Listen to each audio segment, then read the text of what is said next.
85 points, 85. Don't worry.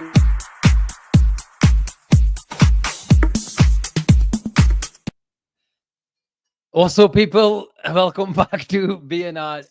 That seems like a massive blur to me, but it's not. We're here just to celebrate. We're here to enjoy. We're here to discuss, and we can discuss and talk about it later. But it was all about rolling up your sleeves today. So sit back, relax, and we'll talk about the Reds rolling up their sleeves, showing the energy, the passion, the togetherness, the resilience. Give me some more, guys. Describe the Reds with a few more adjectives. But we're here, we're talking. That second half seemed long. I kept on looking at the clock, but welcome back. The Liverpool go 11 points ahead. 11 points Champions ahead. now. And we sang that song. We're champions now. We We're sang that champions song, now. Avi. We sang that song. And we also, I don't know if it got reported across the socials today, we also sang Hand It Over, Hand It Over. So maybe today it seems that big moment. We've all talked about Salah taking his top off at Anfield, Avi. But we're here to talk, and you're here to provide the wisdom. No pun intended. Wisdom, what with a swollen mouth from my wisdom teeth. Asim, look, what can we say? It was, look, I was always confident that we were going to beat City today. And today was the result that was going to solidify us and confirm that pretty much that we would be champions. West Ham yesterday did us a favour. Jared Bowen, Basaka, great cross, they score. And then look, the onus was on us. We had to get a result, and a result we did. 11 points clear. Arsenal got a game in hand. They've got Forest. We've got Newcastle on Wednesday. It's a tall ask now, Asim. It's a tall ask. What a fantastic season. And Asim, I want to cast our mind back at the beginning of the season. Yeah. We did a prediction show. And obviously, we thought City again. I think I pipped City. I think yourself, Sarib, Jake pipped Arsenal. I think I might have pipped Arsenal as well. So look, I think they'll get it over the line this season. But this one down here, not known for his wisdom, but he, whether it's rain, sleet, snow, sunshine, mitti, fog, hailstones, he will back his team 100%, day in, day out, week in, week out, month on month. And he said it so convincingly as well. He goes, guys, Liverpool win the league. And it wasn't one of those hit and hope, like, oh, what are you talking about, Gene? Slock's first season. He said, trust me. He goes, we're going to do something special. The team that Klopp's left, the legacy that Klopp's left, it isn't a bad squad. It's gone. We were in a title race last season up until game 30, 31. Gene said, we'll go again. So fair play to Gene. I remember you had this resounding speech. You turned me over and I said, look, I'm changing my mind now. I'm going Liverpool too. But yeah, full kudos to Gene. The team itself. Huh? Is that another pun? It's another point. The team itself, Asim, remarkable. Honestly, remarkable. I'm lost for words as well of how quickly Slot has not transformed his team so much, but how in tune he's got himself with the players. We've not seen his blueprint yet. I don't think we're anywhere near yet where we want to be. Yes, with the exception of 3-4 signings coming in the summer, hopefully, maybe more. I predicted more, but what we've seen this season and today's performance against City, we never panicked. Usually under Klopp, it would go gun ho, back to back. It'd be a basketball game, and more often than not at the Etihad, we would come up short. But Slot has brought this composure. Today, if they had scored one, I think we would have scored another at Akanта. That's how controlled we were. We were never threatened. Yes, they had dogs skinning Trent at times, but we always kept our composure. And Arne Slot deserves huge credit for that as well, Asim. And we'll come on to Salah because enough's enough. Enough of the gimmick role. Just hold it there. This was supposed to be your introduction. You told me you're not going to do any talking today. 20% I'm not even introduced. You don't need to introduce him today. And just on Salah, we'll come on to Salah, but I just want to say, away from the gimmick, tonight's all about talking praise of the players that have been there, but especially Mohamed Salah today. And I will be talking today. There's not going to be any gimmick today. There's not going to be any just because of the show, the channel to go against the grain. Today, we will be waxing lyrical on the greatest player in Premier League history, that is Mohamed Salah. I'm glad people are realizing it. I'm glad now. Even someone sent me a little clip of Carragher, I think, saying, well, "I'll come to you. I promise you, Gene." About Henry's my colleague, but if Salah wins the league and he signs a new contract, then we'll have a different conversation. He was probably hinting or suggesting to the fact that let's have that conversation when he leaves. I don't even have that conversation when he leaves. If he's obviously we all want him to stay for the next 2 3 years. But let's not wait for that. He doesn't need to produce anything or prove anything in the next 2 3 years. Mohamed Salah, if he wins this league, I still think right now he's the best player ever that we've seen in the Premier League. But if he wins another league, then it cements his that title officially for me. But Gene, I was gonna agree. Our friend up there upstairs is going through the comments, and he has. I know I do take the piss out of him at times, but he's taken his wisdom out. But he does provide a lot of wisdom. But I was gonna greet him by saying Salam alaikum, but I'll use it with you because that man will come to Salah. But give me your thoughts. You were there up in the clouds in the away end, which I'm slightly disappointed about how they position those three tiers. Because the No. top tier could be singing about Salah, the bottom tier could be singing about Luis Diaz, but it was an unbelievable away end, and we sang that song. Asim, honestly, what a day, what a game, what a victory. And there's times when you look back and you think there's a moment, and this was that moment. And I said to you before the game, I said, Asim, today's the day that song's gonna come out. You did. Yeah, I said today's the day that song's gonna come out, and I just knew. And I even tweeted this yesterday that tomorrow with a Mo Salah photo when he was at the Etihad when we beat them in the Champions League when he had his hands out, and I said we're gonna rerun this, and it was exactly that. It was a Mohamed Salah masterclass. It was a fantastic performance. I look at this team today, Asim, and it was a slot masterclass. The way he set up, he set up perfectly to make sure that Man City don't even create a clear-cut chance. And we've had chances we should have scored 4 or 5, if I'm honest with you. There was chances we should have done a lot better. But what an unbelievable performance. Look, in terms of the crowd and how it felt today, it felt like today was that moment. And look, I'm absolutely buzzing with the performance. Of course, look, we're going to speak about certain players today, Salah being one, but Dominic Szoboszlai, man. Wow. Toba. I swear to God, I have never seen a player since I've watched football run. I don't know in terms of what's going to come up in kilometers, but from the eye test, that lad ran up and down from the first minute till the 94th minute. He was relentless in his press. He was relentless in every single thing that he did. And the biggest compliment I can play him today, on the ball, he was magnificent. To get the assist, a deft touch for Salah's goal, and to get a goal, he nearly had a chance for another one. What a he put one on a plate for Jones, which got ruled offside. The guy is simply incredible. And months ago there was people calling him out, all that type of stuff. We all said that, you know what, just let him come. He on the ball, where he's renowned for his ball playing capabilities. He's renowned for that. That will come. But today's performance, man, was incredible. Like literally, he's probably one of the best performances I've seen from a player, man. Gene, you're on mute. No, he's not. Oh, I must be on mute. My thing is talking. You're not on thingy as well. I can hear you. Can you hear me? Oh, he's gone. I could hear him perfectly well. We'll wait for him to come in. But Gene, we'll stick with Szoboszlai 100%. And I think what epitomizes his performance, the final whistle, he just dropped to the ground. And that just shows you, if Dominic Szoboszlai is dropping to the ground, then it'll tell you, and it shows you how much running that kid has done. But Abby, you wanted to come in for Szoboszlai? Talk to me about him. Let me just put my mic out. Sorry. Can you hear me? By the way, can you hear us? Can you hear me now? You can hear me now. Yeah, we can hear you. Yeah, Asim, I want to come to sorry about that. There's troubles. Szoboszlai. We talk about Van Dijk, we talk about Salah, we talk about Trent, but how up the chain has Szoboszlai gone in Slot's team now? Considering that at Villa we saw like him drift on the left as well. He can play on that left. He can play as a false nine. He's been playing as an eight. We saw him last season in Klopp in a midfield three.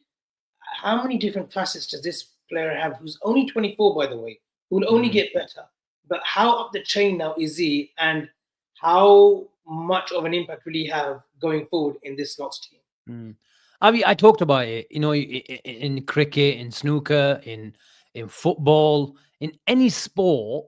When you're struggling with a certain aspect of your game, you rely on your technique, don't you? Sometimes a lack of confidence, any player can go through that. We've seen great players in every sport and every sporting environment. But I was never worried about his output because I thought, look, he will get into those positions. And sometimes you have to realize is when a player is running at 100 miles an hour, it's very, very difficult to play that perfect ball, to play that perfect run or shot. I was never worried. Why? Is because what I've just talked about, his technique is one of the best in the club.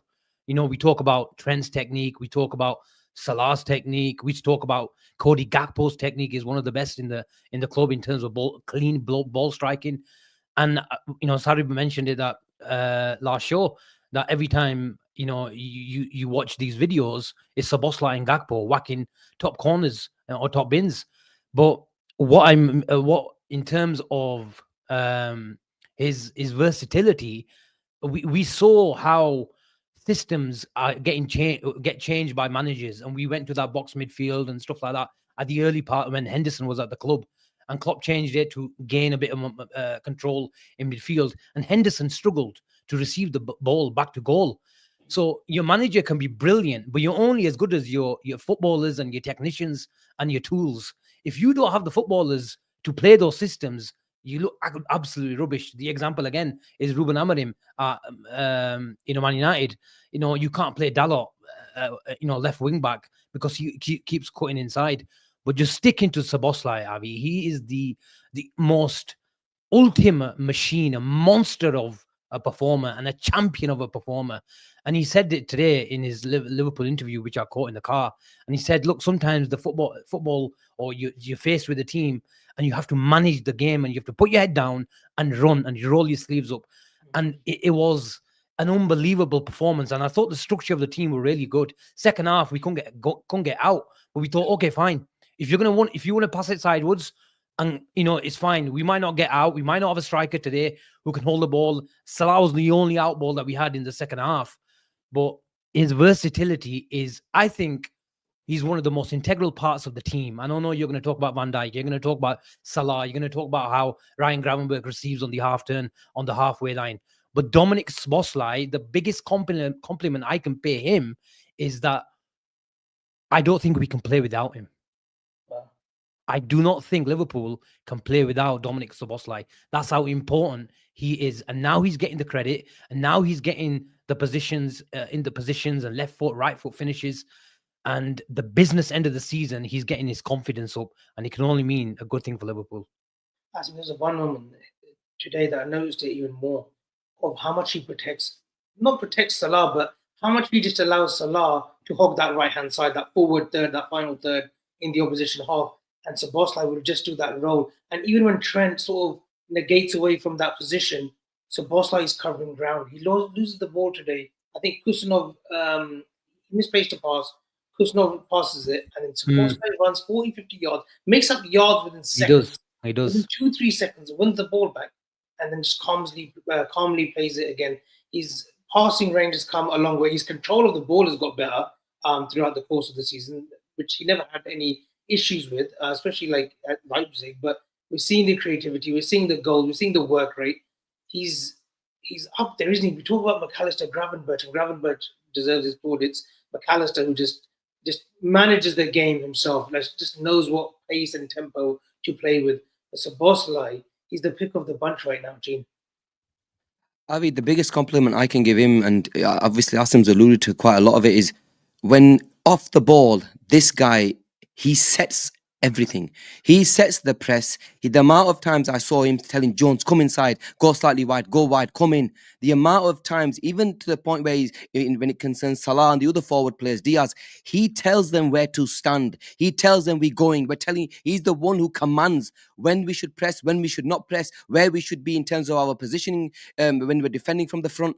He's an unbelievable factor in this football team right now. And yes, he is one of the most important factors. And I completely agree with Asim.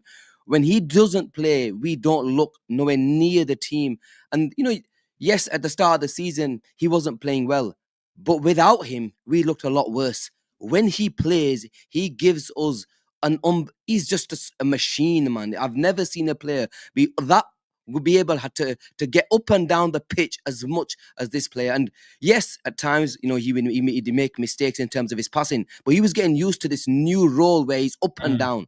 Now we're beginning to see a composed footballer in terms of on the ball prowess. We've seen him with his deft touches. We've seen him being able to play in the ball in behind at times. And he's just a phenomenal footballer. And you mentioned 24, man. That for me is like, wow. Really, if this kid, and he's actually grown in stature from last season to this season, it feels like he's filled in. It feels like he's slightly He's a taller leader as well, team. last He's a season. leader as Yeah. well. He's a captain of Hungary, for God's sake. There you go. And exactly. You will see him grow even more in the next couple of years, where we will be talking about Dominic Szoboszlai being the captain of this football club because he's that good of a footballer. He's a footballing brain.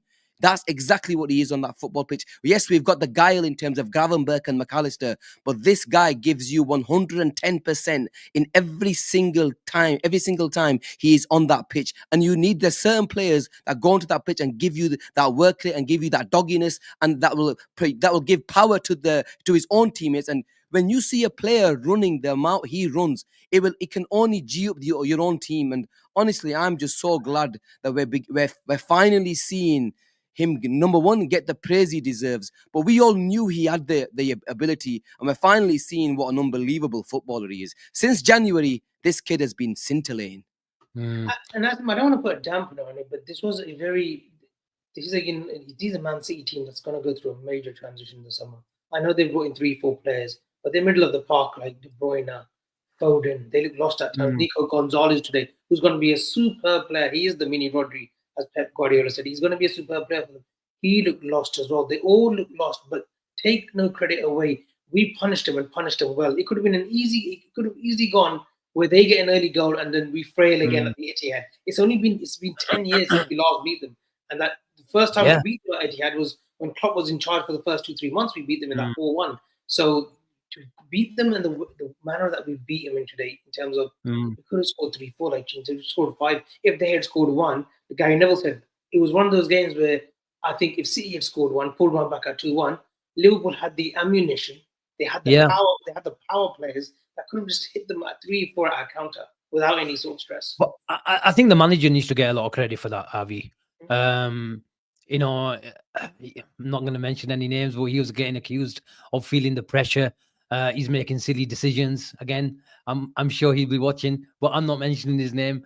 But this guy has made a big decision, and just subtle changes to different teams. We saw, again, I'm going to come back to, asking you this question. Why do you think he's doing it? Do you think it's a personnel problem? Do you think he's adapting to each and every team?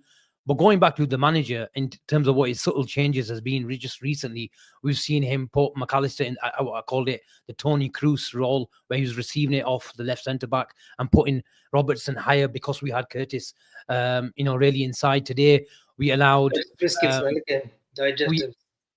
We allowed Curtis and Szoboszlai play the 2-10 roles. It made the distances really close for McAllister and Gravenberch to have that solidity with the back four. And we made sure, we had extra attention to the fullbacks, whether it was Gravenberch going out to the right, Salah coming back to help Trent. We worked in triangles, we didn't have a lot of the ball, but it wasn't about having the ball today. And City were generally going to have more possession. But what we did was we limit them. And Guardiola, his press conference at the end of the game, and he talked about how many opportunities they had it on the byline. But you have to give credit to Liverpool because we defended in little packs today. If the ball came out, we snuffed it out. And a special mention to our two centre backs. I thought they were absolutely brilliant. If it was a free kick, they produced a towering header. If it was a cutback, we made sure we were in the right position and we weren't too deep and we cleared our lines. I thought Liverpool defended really, really well. And you have to make sure you have to get across what the great City side, and I know this is not a great City side, but a Guardiola side will make sure if they've got the ball, which you generally do, especially at home, and you're going to be in a low block, which Liverpool in the second half were, you need to make sure you create the overloads. If it's Doku there, if it's Kevin De Bruyne there, if Mamouche coming to the left, they want to have those actions where they switch it. And Rodri is a big miss. And you mentioned Gonzalez. Gonzalez is not a Rodri. Rodri makes sure he gets the ball quick on the halfway line and switches it to the byline. And maybe they don't have the wingers like Mahrez and Sane and these guys, and these boys are not that level, but they're really young and they're really new to the league. But I thought Trent got, I don't want to say it got cooked, but he was struggling for me in the first half. No, he especially. I know you were watching it on the stands. He did get cooked. He got cooked like I think 3 times in the first 7-8 minutes of the game. Yeah. But we know with Doku, he's not going to have the produce. He doesn't produce as he should be with all the talent that, and he's been around for a couple of years now since the World Cup in Russia or whatever. Doku, when he was playing for Belgium, we know he's not going to have the end product, but he kept getting in behind Trent. Someone said to me in a group chat that they're letting him have that space. You don't give someone like Doku that kind of space. You don't give him that kind of space. You don't let him run behind. He was having a field day throughout. What I would say, and Tayyip makes a similar, not Tayyip, Hassan makes a similar comment that Doku will do that to a lot of fullbacks in the world. He's one with the hip flexes. Asim, he's a king at the movement of the way he could turn the ball. But look, let's be honest. How many chances did he pick anyone out? I can't remember. All low crosses. It didn't go anywhere. But on the odd occasion, if he does get one across, then obviously you would say, look, he shouldn't be getting down. Look, I do get that. But I thought Trent stuck at it though, Avi, and I thought Trent on the ball, especially in the first half, he was comfortable on the ball. If the press was really high, he made that ball from the right back position into midfield, and we played out on a few occasions. I thought our passing and our passing out of the press was quite decent in the first half. Second half is all about rolling your sleeves up, and we did it. But I don't think City were dangerous. How many shots on goal did they provide? How many Alisson great save? I can't remember Alisson making a save. I can't remember. Maybe that snapshot just after the third goal got disallowed. He didn't parry anyway. He was catching all of them today. Yeah, I can't remember him making a save. I don't know what the actually is. Talk about slot and tweaks. I think today we preyed on the fact that Kusanov and Rico Williams, they're young, and it was a big game. It's a big pressure game. I mean, I know they were involved in the Madrid games and whatnot, but the press that we have, Madrid don't have that. The way Jones, Diaz, and Szoboszlai were getting off from the starting position, Kusanov and Rico Williams, they were struggling with that. Aki's good in possession. Gvardiol as well. He's kind of good in possession. But I think we played on the fact that right-hand side, with Savinho too, who's not going to track back as much, that Kusanov and Rico Williams, we preyed on that a lot today. And there were very uncomfortable situations where they kept getting caught out in one another. And Kusanov, poor thing, I think he's going to be a brilliant defender, by the way. I thought he did well in the Champions League, but he did have another sort of torrid time again. I didn't think he did that badly, if I'm honest with you. I think Guardiola at times, Salah put him on his arse a couple of times. Salah had him on toast. But in terms of Rico, I'll be honest with you, Rico Williams is shit. How he's playing for Manchester City, boys, I really don't know. He's shit. He's shit. You've rated him like, I remember when you rated him. I rated the other one. He's shit. He's shit. Right? Honestly, they're definitely buying us right back in the summer. I can guarantee you that, because he's shit. But in terms of City, Asim, look, one thing I really liked about our first half performance is when Mamouche was dropping deep, the way Van Dijk and Ibu pressed, and you know what? They went through him they tracked him all the way forward. They didn't give him any chance. I think in the second half, they tried to do it, and the Rocker was making in the running slightly in behind. It was a slightly different game in the second half, but we did not let them move at times. Come on, a Man City side. Somebody sent me the XG, I've forgotten, but it didn't look like they had a shot on goal. One chance that they had from Mamouche that went wide, which a keeper hardly parried. That's all they had. One shot from They're 0.7. A shot from outside the box from Foden, which was comfortably saved. What else did they actually do? Sorry, Nico Lewis, not Williams. Sorry, guys, man, I made a I've got mistake. Nico Williams on Yeah. my mind. No, I think I've been saying it Sorry, as well. yard. Sorry, He yard. scored Made a a brace. mistake. He scored You a know brace. what? You know what I mean? Yeah, but he's He scored a shit. brace, didn't he? But on a serious But, level, I look. you know what? In terms of Rico Lewis, I thought we didn't take advantage of Rico Lewis enough. Diaz didn't do enough today. I'll be honest with you, Asim. Diaz at times, He has, Gina, his on the work rate was ball, brilliant on the today. ball. Oh yeah, I'm talking about on the ball. Diaz on the ball. There was, especially in the first half. Maybe in the second half they did a lot of work. Yeah, worked off the ball was fantastically. Off the ball was brilliant. But on the ball, I thought 4 or 5 times, Yard, go at him. He never really went at him to go and beat him. He run forward, but he never went at him to beat him. He's quick though. Rico Lewis is quick, and you look his Avi, he's shy. natural position. His natural position is a midfielder from youth level. He's been having to play this right back role and then inverted role. It doesn't suit him at all. He has to go join up. But that's what I mean, Avi.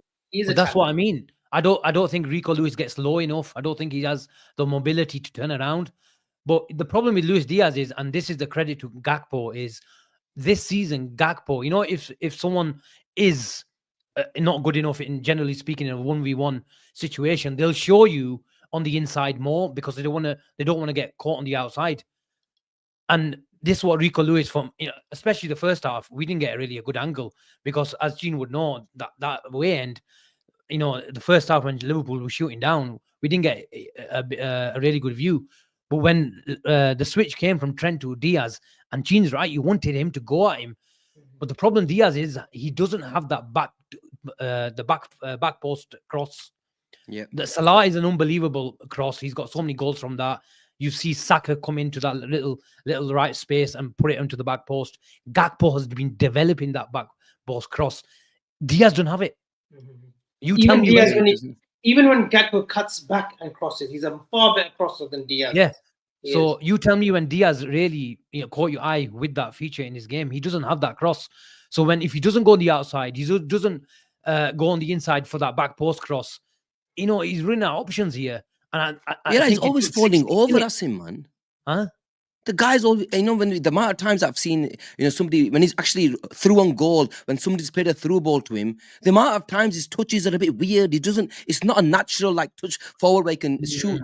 Even today, there was an opportunity where I'm sure he was really nearly through on goal. He should have done a lot more. Yeah, second half, he should have done more, and he didn't. I think his work rate off the ball. No, his work rate was unbelievable. Work rate was unbelievable. Look, I'm not doubting his work rate, but when you're playing with 2 forwards, Avi, in Diaz and Salah, the other one, Diaz, has to be able to do more when he's on the ball, especially when he's running towards a guy like Rico Lewis.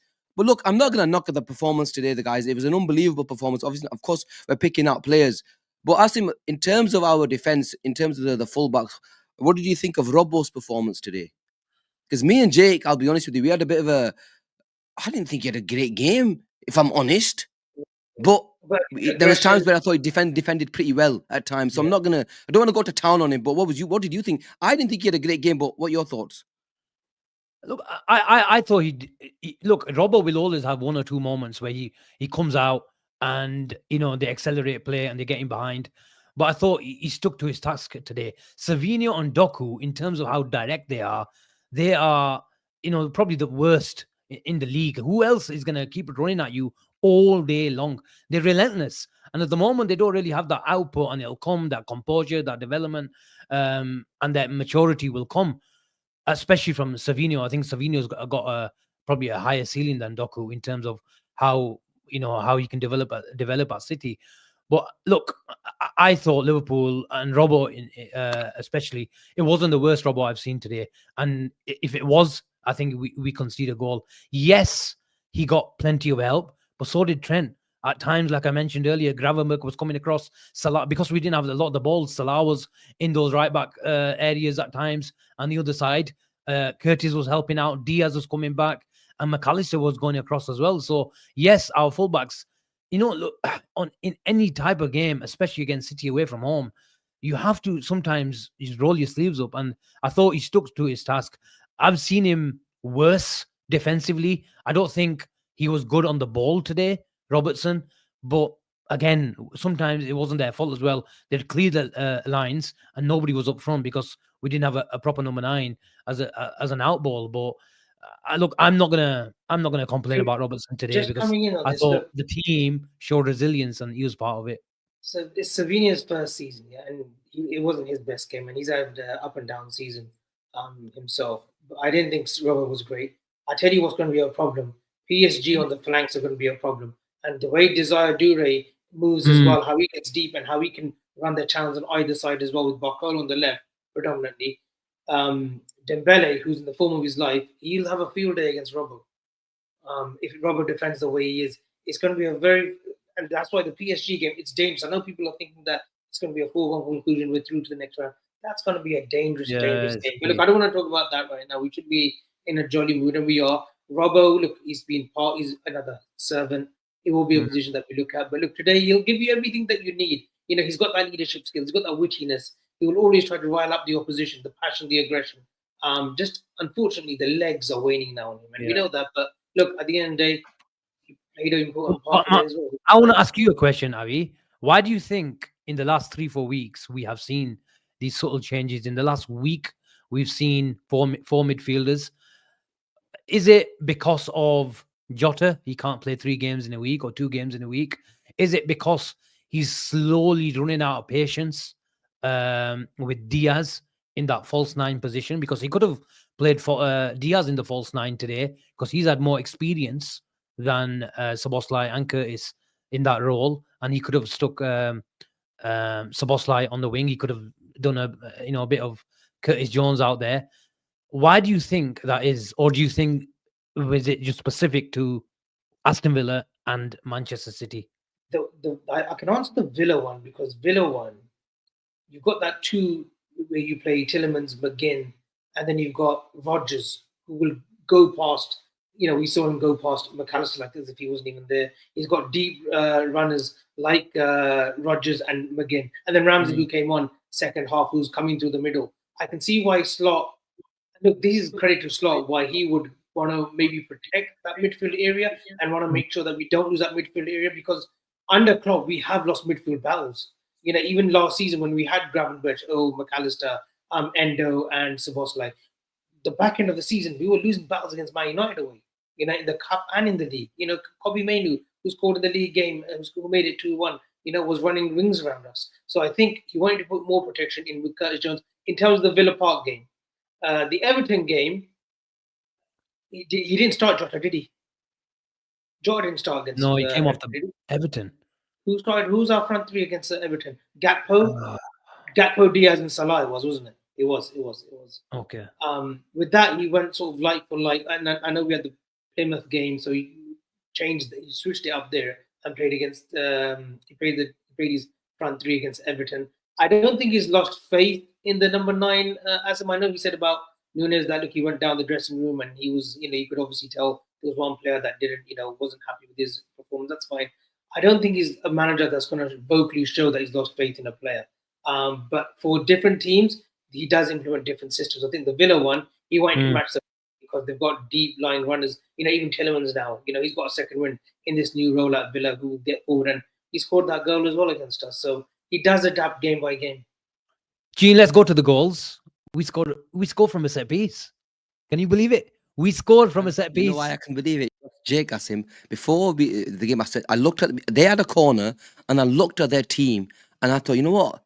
These guys have got no height at all in this team. I think the tallest player was, when I looked at it, I thought, you know what, this guy's proper tall, was that Nico Gonzalez.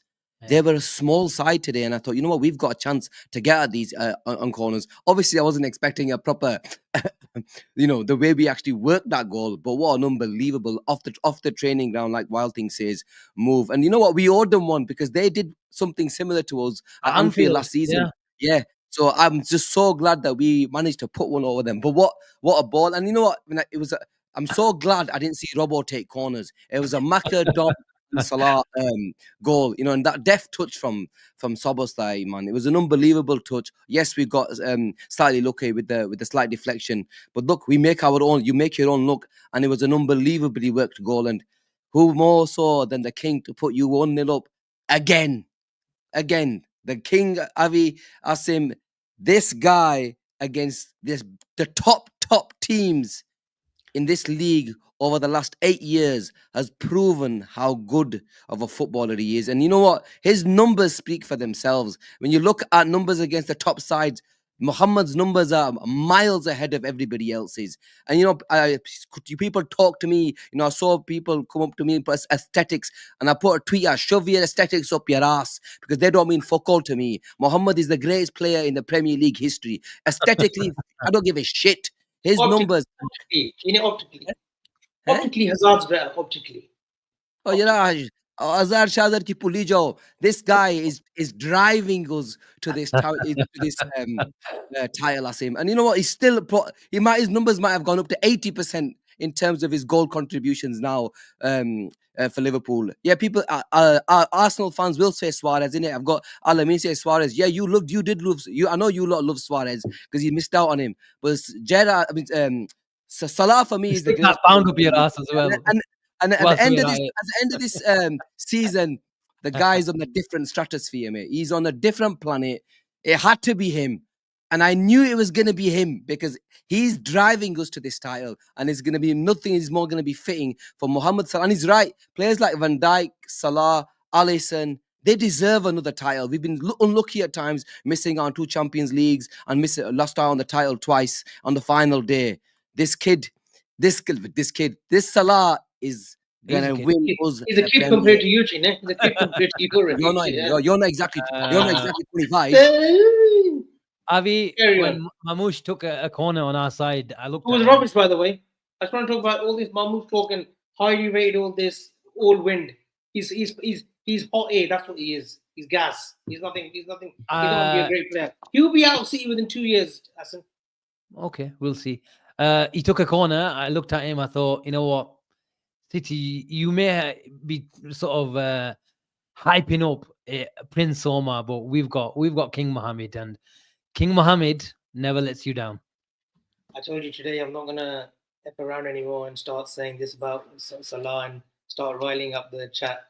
It's the Salah segment. It's the weekly Salah segment. The king is the king. He's gonna give us he's gonna hand us the Holy Grail single-handedly, and he deserves everything. He deserves a statue, and I mean this. We've got a statue of Bill Shankly outside the Anfield gates. Mohamed Salah deserves one. Mohamed Salah deserves one. There is no question about it. Doing it and this is what Gary Neville said. You can do it for 3-4 years. You can do it for 5 years. But when you're on the verge of you're turning 33 in July, the numbers you're doing now are better numbers than when you first came into this league in 2017, 2018. That's the highest. That's the greatest accolade you can pay this player. It shows you his dedication. It shows you his will, his desire. All those trips in Cairo or wherever he's from, those 3-hour bus journeys that he's taking, it's all coming to fruition now. We're bearing fruit now. The last 8 years, this isn't a fluke, guys. This isn't a one-season wonder. This ain't the 44-goal season Mohamed Salah. He's been doing it for 8 fucking years. You know, Thierry Henry's have come and gone. Cristiano Ronaldo's have come and gone. Thierry Henry's were not playing at this level at 33, 34 years old. I'm sorry, they 100%. Weren't. Alan Shearer was. Alan Shearer was at Newcastle. Fair play. I've got some Arsenal fans. I've got some Arsenal fans. One minute. Very one second. Thierry Henry, because you mentioned Thierry Henry. Listen, Salah didn't need to leave the Premier League to deliver the biggest trophy. Your Thierry Henry left Arsenal to go and win a Champions League trophy at a different football club, Alamin. So please, pipe down, mate. Facts. He had to go to Barcelona and win it in a Guardiola team, of course. But look, Salah has delivered time and time again, Asim. And look, people in the comments already reminded me, oh, you said this about him. You said, yeah, I have said this. And sometimes I say it just to rile you guys up. So you guys are the ones that rattled, not me. Mohamed Salah, I will say it again. He is my favorite, the greatest ever Liverpool player. That's set in stone. Win the league, cement the league. And maybe if you do the European Cup this season, there's questions at Asim that he's on that Messi and Ronaldo spectrum. There should be no doubt that if he wins the European Cup, he's on that spectrum of Messi and Ronaldo at 33. Is it the greatest individual season ever in the Premier League? Sorry, is it this season?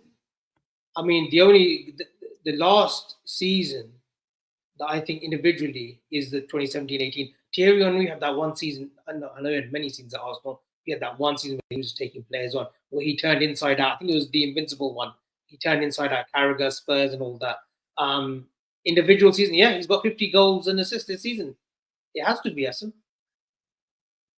Right now, or at the end of the season? Bilal says on course, it's still Suarez. Suarez never took us to the title though. And I know you're going to say he missed the first 8 games though. Yeah, but he went missing that Chelsea game, didn't he? Salah is doing it game in. Salah isn't even just scoring; he's assisting. He's assisting as well. His play is doing everything. And literally, Salah. Hold on, Asim. Salah is a moments player right now. He's not a 90-minute player right now, and he may never be a 90-minute player again. He's a moments player. But the moments he's picking out are either him assisting a goal or he's scoring a goal. He's not creating a goal-scoring chance. He's assisting in a goal. He's becoming a moments player. He needs 5-10 minutes in a game right now. That's what we're talking about. That's the level that he's operating at right now. He was literally today, Asim, there's a clip of Maradona in Napoli in 1990, yeah? The one where he's just kicking it up with the tennis ball or whatever, just having a laugh, free kickoff. That's what he was doing throughout the game today, Salah. It was on his watch. He was a Rolex piece today. He was a Rolex timepiece today. He was playing on his time, effortless. That's how great Salah is. And it's time that people, the media, the narrative, is he in the... Some people still arguing that he's not in a Premier League 11. Like, you're fucking talking out of your ass. You don't want to put him in there. You don't want to put him on there because there's a fucking agenda. He is the greatest Premier League footballer, bar none. There is no doubt. His numbers show at the end of his Liverpool career, he will show his portfolio of assists. And then, if need be, you'll go on to his goals. If need be, you'll go on to his goals. Yeah, 100%. And these guys who class Salah as a striker need to stop watching football. Yeah, 100%. How the fuck can you compare him to other strikers? He's not. He's not. If you understand how Liverpool have played over the years, whether it's Klopp or Slot, how much defensive duties this season, they have managed him. I'm not going to lie. They have managed him as he's the outlet and he's the source. So maybe this is the reason why we've been thinking about and how can we get our number 9 involved and get chances is one of the reasons why is we want our chances to fall to Mohamed Salah. And why wouldn't you? But over the years, how much time has he been spent? Has he spent over that on that right wing? So yes, during games he does spend some time in the box, but he's not a traditional number 9, is he? Yes, over the years when Bobby was playing on the halfway line, it was designed for Mane and Salah to make those diagonal runs. But generally speaking, he does spend his time on the wing and in wide areas. So you have to bear that in mind. And you also, I think you touched on it, Avi, that this all-time great season, and he's on course. I agree. I think this is going to be the greatest ever season. It's at 32 years of age. Suarez did it in his peak. Yeah. It's 32. And this is what I think Salah is. It doesn't get talked about. He's getting better and better. Yeah, we're not seeing him taking a million players on. We're not seeing him do all those little dribbles inside the box, the City goals, the Watford goals. But his decision-making over the last 2-3 years, and especially now, you always know this lad will pick the right pass with the right weight of pass as well. Whether it's Sobo running down that channel and he played him in the second half today, whether it's a cutback and he's just about to shoot and he squares it to Soboslai in the first half, whether he holds the pitch, holds width and lets his fullback drive past him and he'll feed him for that cutback or the whip across the box. This lad, and I loved what he said about the other players. He goes, look, great players can analyze their game, and we've seen it. And he's up at 9:30 in his little home gym doing extra work. But he also has talked about this week that how he's been studying his teammates as well. So he goes, if I'm learning more about my teammates, I can understand their game better. And that's just a sign of an elite player, an elite mentality. And just it's going to keep on week in, week out. He just keeps on performing. And honestly, Asim his desire at 32 as well. He knows that look, we don't know what the future holds for Salah, but players after 30, 31, 32, and especially the accolades that he's won and the goals that he has scored in the Premier League, they are winding down towards the end of their career. They're going to Saudi. They're going to maybe PSG. or they're going for one last paycheck in China back in the day. He's not winding down, Asim. He's getting better and better. And I tell you what else he's done as well this season. He's preserving his energy. He's preserving his style. He's like, okay, if we're struggling for a goal in the late stages, he's still he's still as good as he was in the first minute of the game against Forest away. He was so unlucky, but the way he was still penetrating the opposition, the way he still had his energy, the way he was still creating at the 85th, 90th minute, it was the same as if this was when we were playing away to Forest, the 1-1. He was still going strong, so he's preserving himself a lot more. Today, honestly, maybe it was just me, maybe it was because we beat City at Etihad. Salah was just playing on his time. And we've seen certain players that usually we talk about midfielders playing in their own time, like a Thiago or a Zidane and whatnot. Salah he knew he could hurt the opposition at any given moment. What did you make of Curtis Sheen?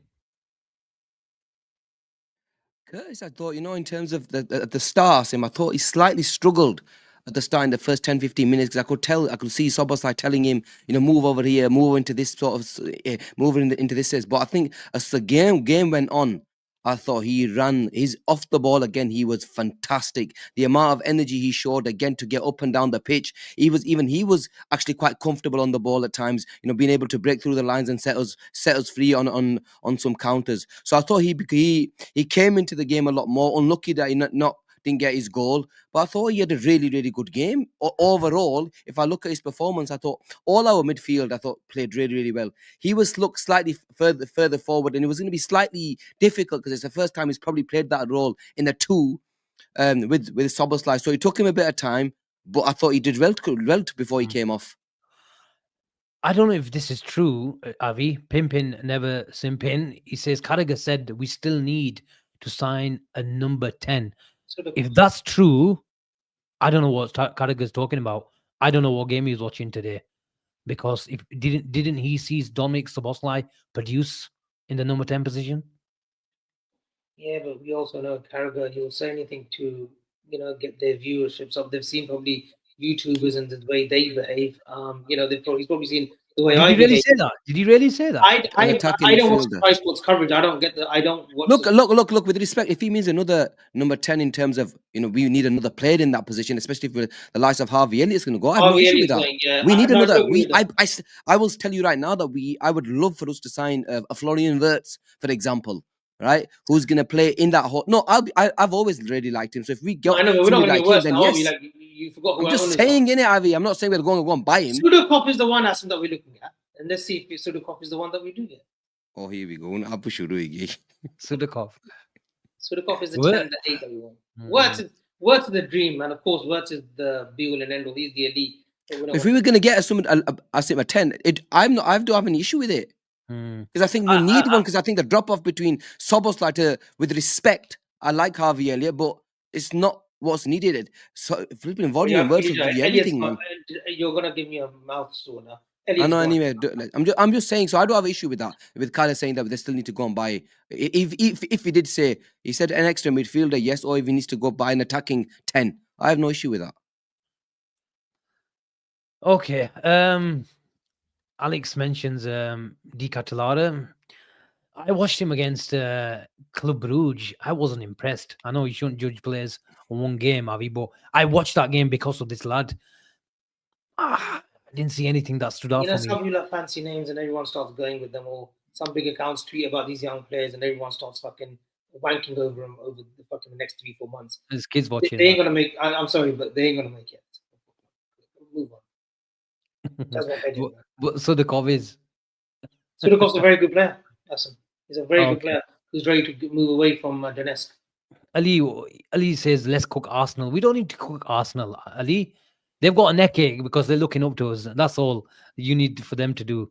We've got some Arsenal fans chirping away in the chat. Let them chirp away because they're hurting. We're celebrating. Relax. And you just enjoy. The lack of respect Arsenal fans showed last week. The lack of respect they showed to Aston Villa. They actually said we're 5 points behind in the league. Not Aston Villa, West Ham, sorry. West Ham at home. But it was a bit ironic because Jared Bowen, a player that Jurgen Klopp absolutely loved, and he was on fire, wasn't he? He was on fire. So relax, let them cry because they're in pain. Let's move on.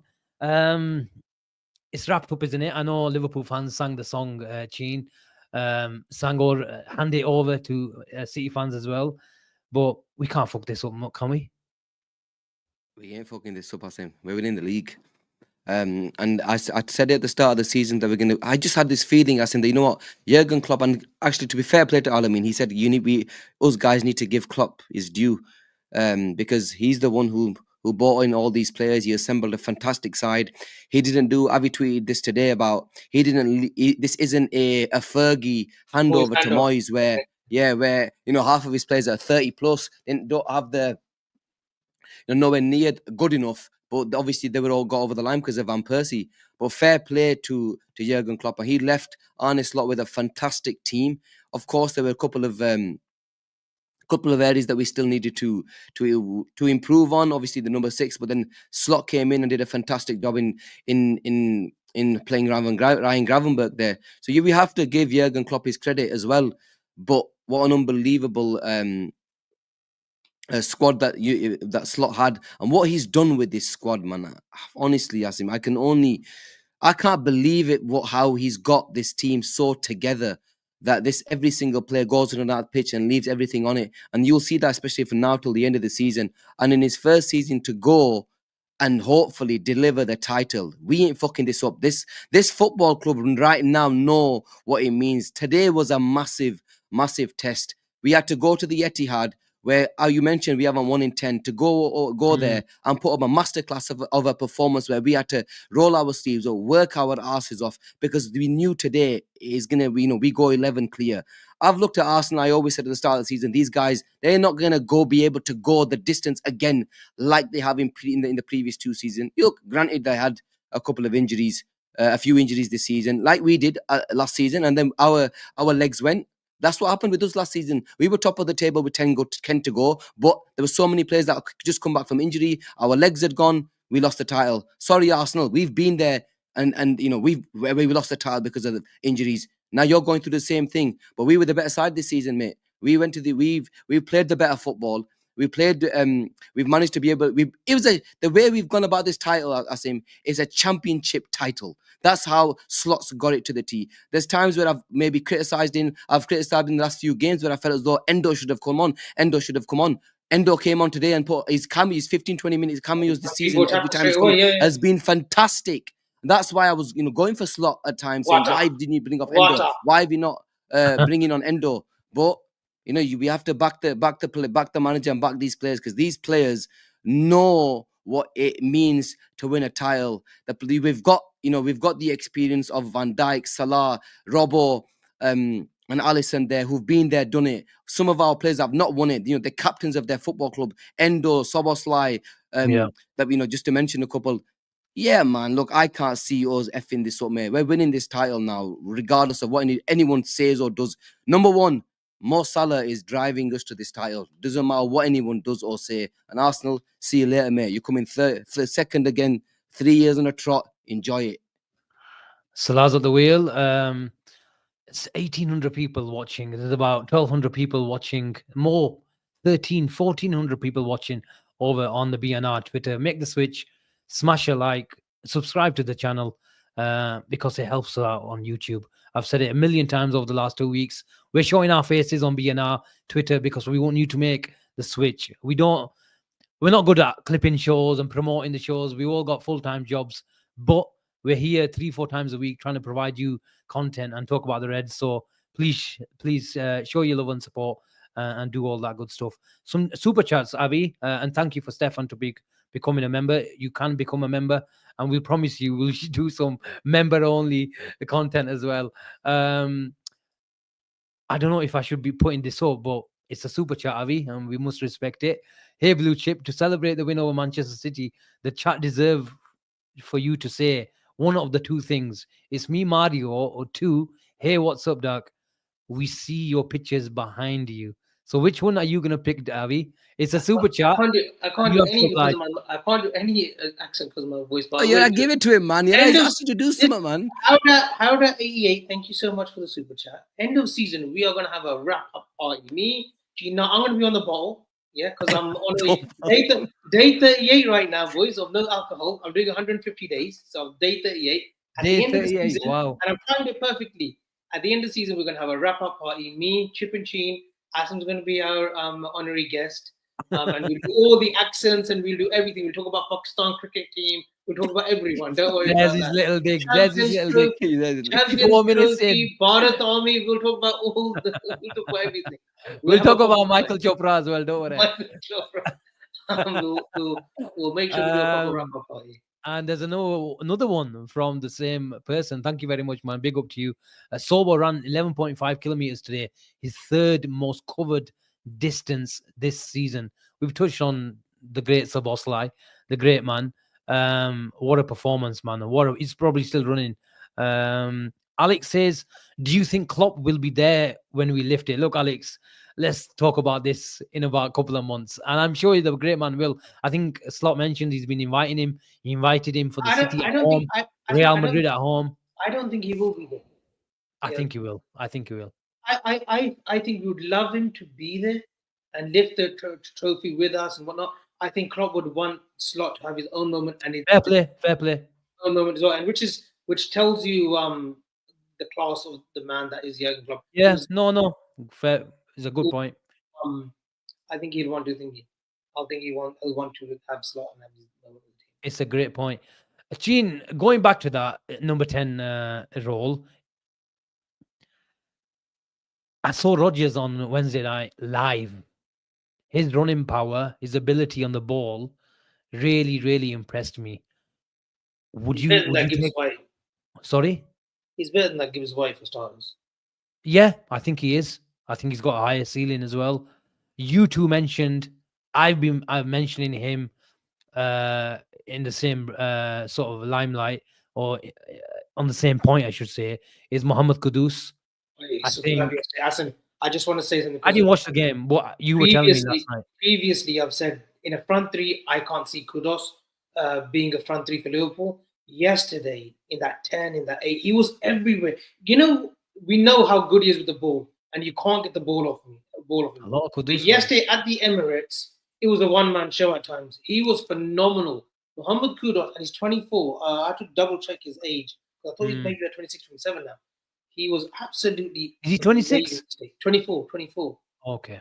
And if it's 70, 80 million, Kudus, he's a dream. He's another one who can play in various positions. I think Slot would love him. Gene? I agree with a few comments that when I have watched Mohamed Kudus, I think he can play false 9. He can play right side midfield and play the 10. He can do shifts on the wing, not all the time, but if you need him, and if your winger's inside, he can hug the touchline if need be and make space for the underlapping right back. So he's got versatility. And I always mention Mohamed Kudus. That first game I saw him live, he played the false 9 position for Ajax at Anfield all those years ago. About 3-4 years ago. But whenever I do see him and I see all those traits and the versatility, but I do see a bit of lack of decision making in him, Gene. And maybe that's the reason why he's not got great numbers at West Ham. And now you're going to tell me he's played in rubbish defensive teams, but you'd expect them to be a little better. Yeah, look, you do expect his numbers to be a lot better than what they have been over the last year, nearly 2 years now that he's been at West Ham. But Asim, I love the player, man. Every time, again, I've seen him there. The way he carries the ball, he's fantastic. And you mentioned nobody can get the ball off him. Again, I was at that game at Ajax and he scored that fantastic goal against us at Anfield. The guy has exactly what's needed. Asim Salah his numbers, yes, he had one decent season at Roma before he came to us, and there was a question mark. He was good at half a season. Yeah, I know his numbers. Who's this? Yeah, don't talk to me about Salah. Salah had 2 good seasons at Roma, man. And one good season at Roma, and he had a good half a season at Fiorentina. Yeah, that's what I just said. Half a season at Fiorentina and 1 full season at Roma. Yeah, that was before he went to Chelsea, man. Anyway, I'm talking about Kudus. I love Kudus. I would love for us to sign Kudus. I tweeted that yesterday. But because you mentioned Rodgers, I love Rodgers, man. Every single time I see You're Rodgers. 90 million for Rodgers. Come on, we don't want to spend. Yeah, this is the guy that pisses me off. And how We're much? asking a I'm not fucking sure. question. No, you're asking a simple question. Rodgers or Kudus? We give an answer 80, 90 million.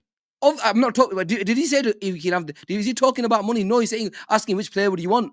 Kudus isn't exactly going to be 25 million, is it? Kudus is going to want 70 plus. All right, thank you. Right, Rodgers.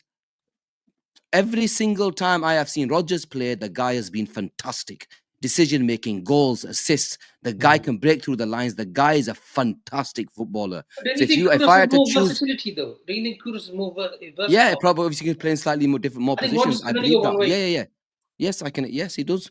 He will definitely offer us more versatility in terms of where he can play. Asim, And I think that might. I'm sold on Kudus now. Really? Yesterday, the way I saw it, yeah, he was everywhere. He was everywhere. The deep, when he got the ball from deep and running with, like, look at the Miles Skelly challenge, yeah? He was doing that all game, though. He was on that sort of the halfway line, just ready to pounce at every opportunity. Bowen knows, Bowen obviously gets the winner, right? And they played well defensively. I think that Ollie Scholes, who played that left back, I think that's one of his first starts for us time. He looked very tidy.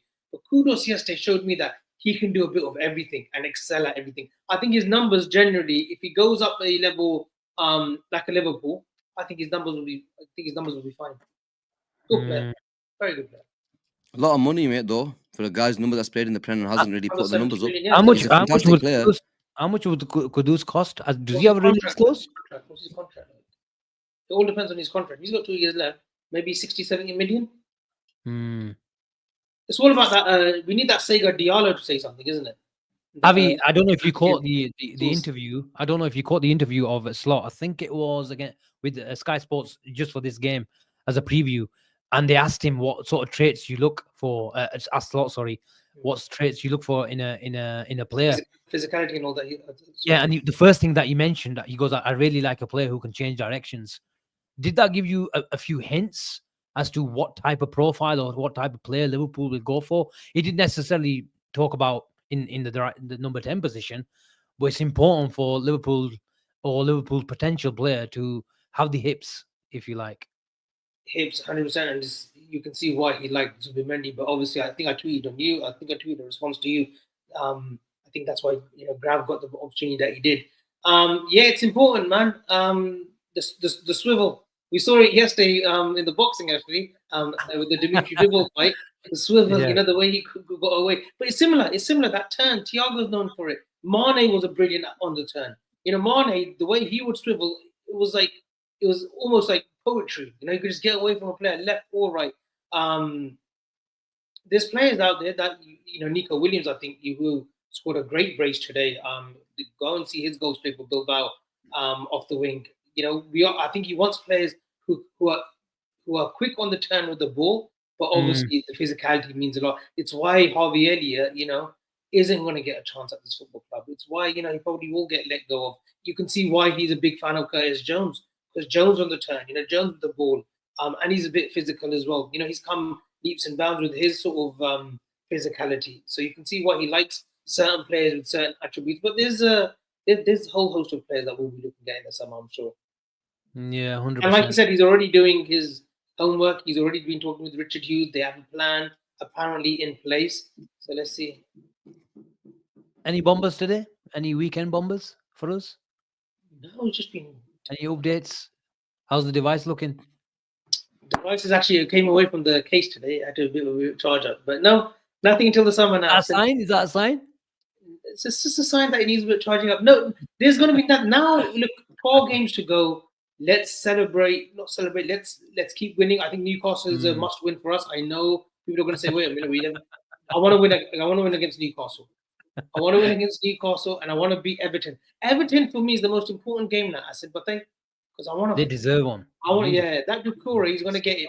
He's going to get it from me. If he doesn't get it from anyone else, he'll get it from me when I fly down. Everton and Arsenal at home. Not only do I want them to applaud us and do hatu peri to us, and bow down to them like you bow down to me when you see me, Asim. I want Arsenal. I only bow down to God.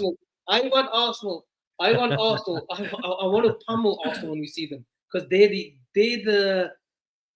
are the sort of they are the team that I just wanted to put to bed. Like, listen, we beat the best. All right, the Forest we didn't beat, but Arsenal we beat you lot convincingly to the league, and we beat you lot as well fair and square on an 11-11 game. So Okay. that's why the Arsenal game for me, it's important. Our very own Bashi's in the building. You'll be buzzing today. Smash the like, he says. Smash the like. You certainly need to do that. And make the switch, man. Make the switch. How many times do I think there was a super chat you missed about Cunha, who scored a good goal yesterday. Ooh. Another one. No, I think it just came through, Avi. Mohammed Kibriya. Oh, as ever. There it is. It's up. Slot mentioned Cunha. The hips don't lie. I was going to come to Chin for Cunha because there's been a few mentions about Mateus Cunha.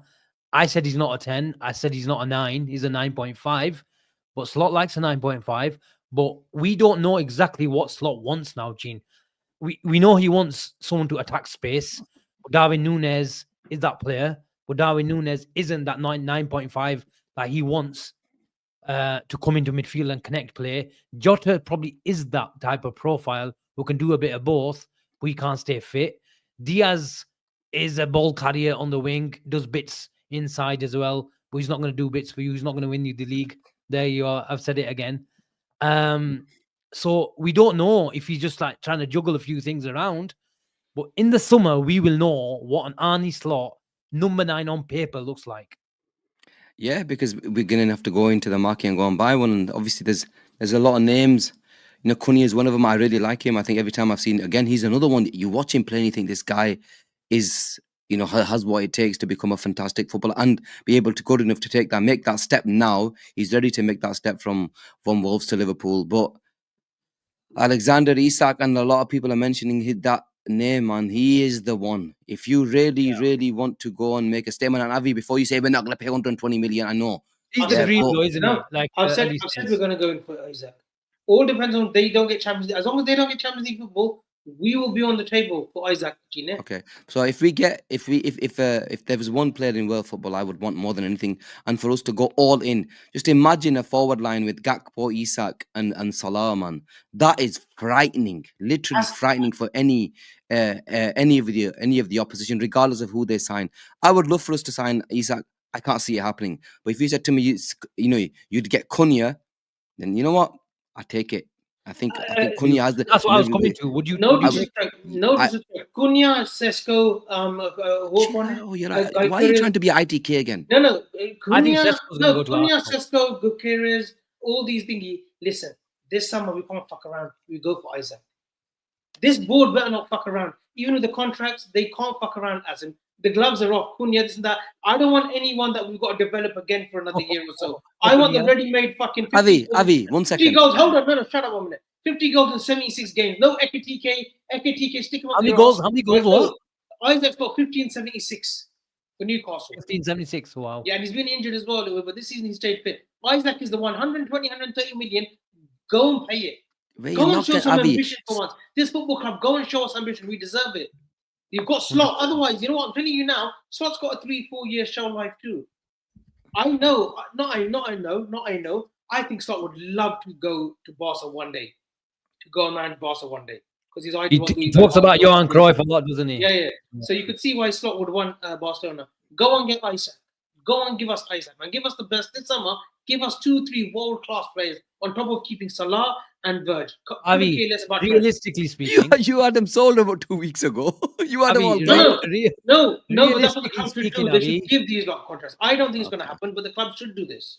But realistically, Avi, we're not going to sign those 3, and there's a few others that we need to sign up as well, like Ibu, and sign Isaac.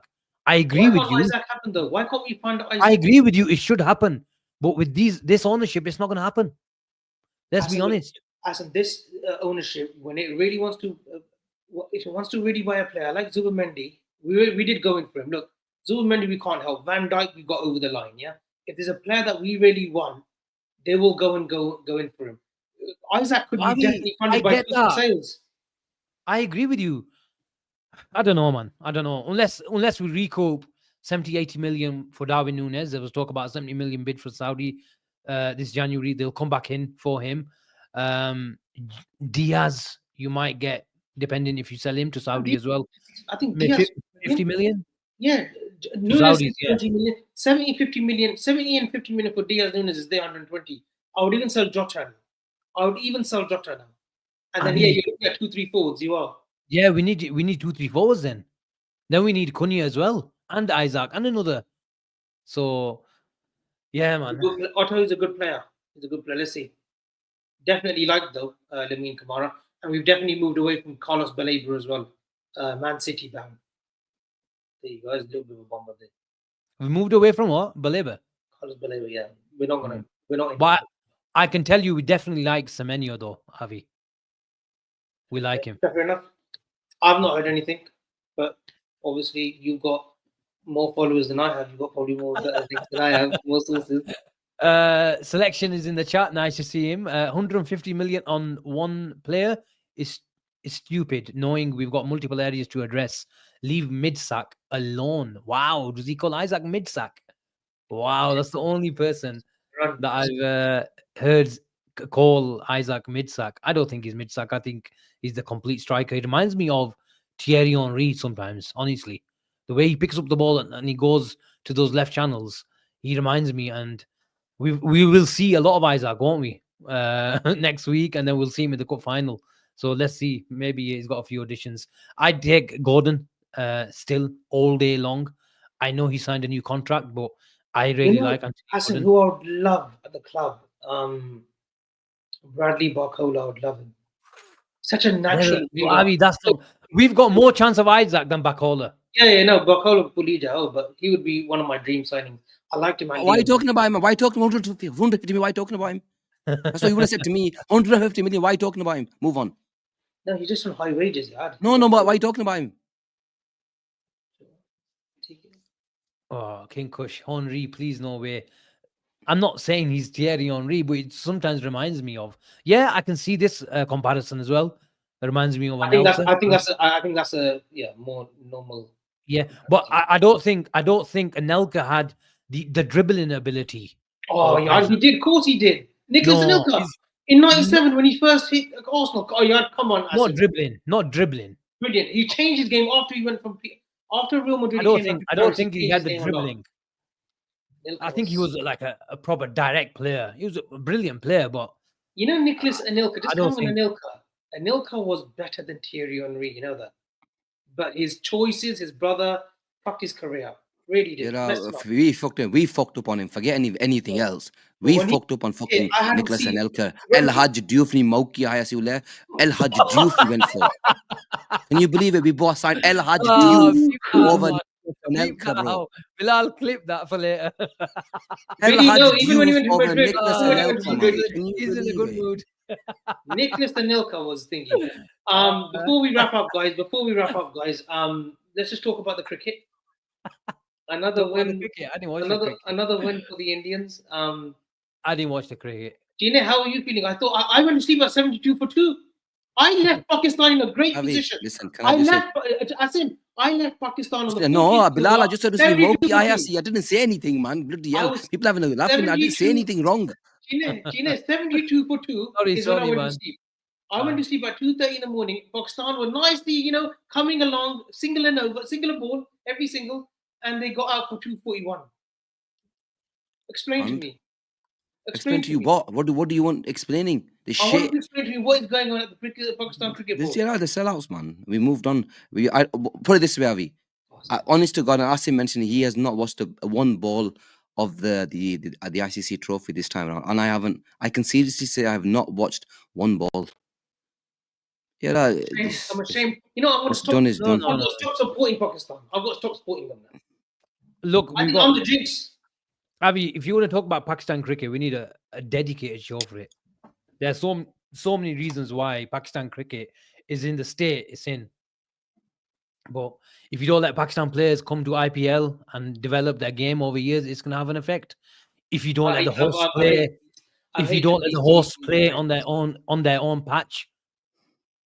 If I was Pakistan, I want to play this match, even if it meant we would have probably lost anyway. Like we're not good enough to compete against India. But I know you shouldn't bring politics into sport, but I think India have made cricket, and especially Pakistan cricket, too political. And it's a shame because the players and the people, when you meet them, honestly, they really get on, and so many common things between us. But India is running cricket, and they've made it political, and it's a shame, honestly.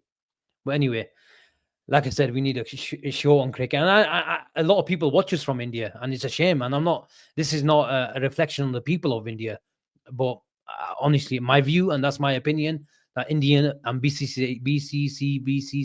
How many C's have they got in their boards? BCCI. That's the one. It was a joke. I knew they got that, about 3 of them or 2 of them, but they made it political. And when they've run ICC, for God's sake, IPL, they have to ask how many months do you want to play, and the whole ICC calendar is based on the IPL. It's ridiculous. But they will say we bring the sponsors, we bring all the money, so we should rule everything. But I don't know, man. But if it was for Pakistan and the World Cup comes in India, if I was Pakistan, I wouldn't go to India. I won't play cricket there. If they don't come to Pakistan, no, they should go on tour because it will teach these fuckers a lesson. They should know. No, They should never not go. They should never not go. They should go. They should go to prove a point to these bastards. They should go. They should always go. They should always go. They should never play tit for tat. They should always go because the true light will come. The true light will come to fruition, and true light will see that. Listen, we know where the corruption is and where it lies. Yeah, Avi, look, 1 second. I can accept Asim's everything Asim said, but you know what? You have to look at yourselves in the mirror as well. To be fair, Asim, we can say yes, they've done a lot. Yes, they've probably done a lot to hamper our cricket. I can accept that. But look who's in the Shahid, it's not me. It's Gene. My hands are clean. Oh yeah, I didn't swear. I said I didn't swear, man. I didn't swear, bro. Yeah, you said. Shahid, watch the show again. It's Gene. Maafi mangta hu. Shahid, if I said anything wrong, maafi mangta hu. He's gone. Asim, call it. He's gone. Gene. Call it a wrap. Call it a wrap. We call it a night. Let Gene. Mouth is bleeding as well, his brother. Mouth is bleeding as well. Yeah, but look, I want to say that India, unbelievable team as well. Some of their players, like Kohli, for me, is the greatest batsman ever in all formats. Okay, don't stop snoozing. No. Look, I don't need to. Doesn't mean that you need to snooze now. I don't suck up to. Look, you said enough time. No. You never go to India. You never said India. I can't go to India. You're saying the Pakistan team not to visa. It's back. Only having a little bit of a giggle and all. There's a good comment here, bro. I'm Indian and didn't even care about the India game, and I'm Pakistani and I didn't care about the Pakistan game because I knew we would win it. There you go. Liverpool game was a lot more stressful. TK, that's the wrap. Jilo, what's happening? Schedule? Newcastle. Tuesday preview. Maybe. Tuesday. I should be okay for the preview. I think post match is better for me. We can't do post match. Is Chip and Jim back? Chip and Jim Friday, yeah. TK. Okay, people, like and subscribe on the way out, and we catch you on the next one. Take care. Have a good night. Bye-bye.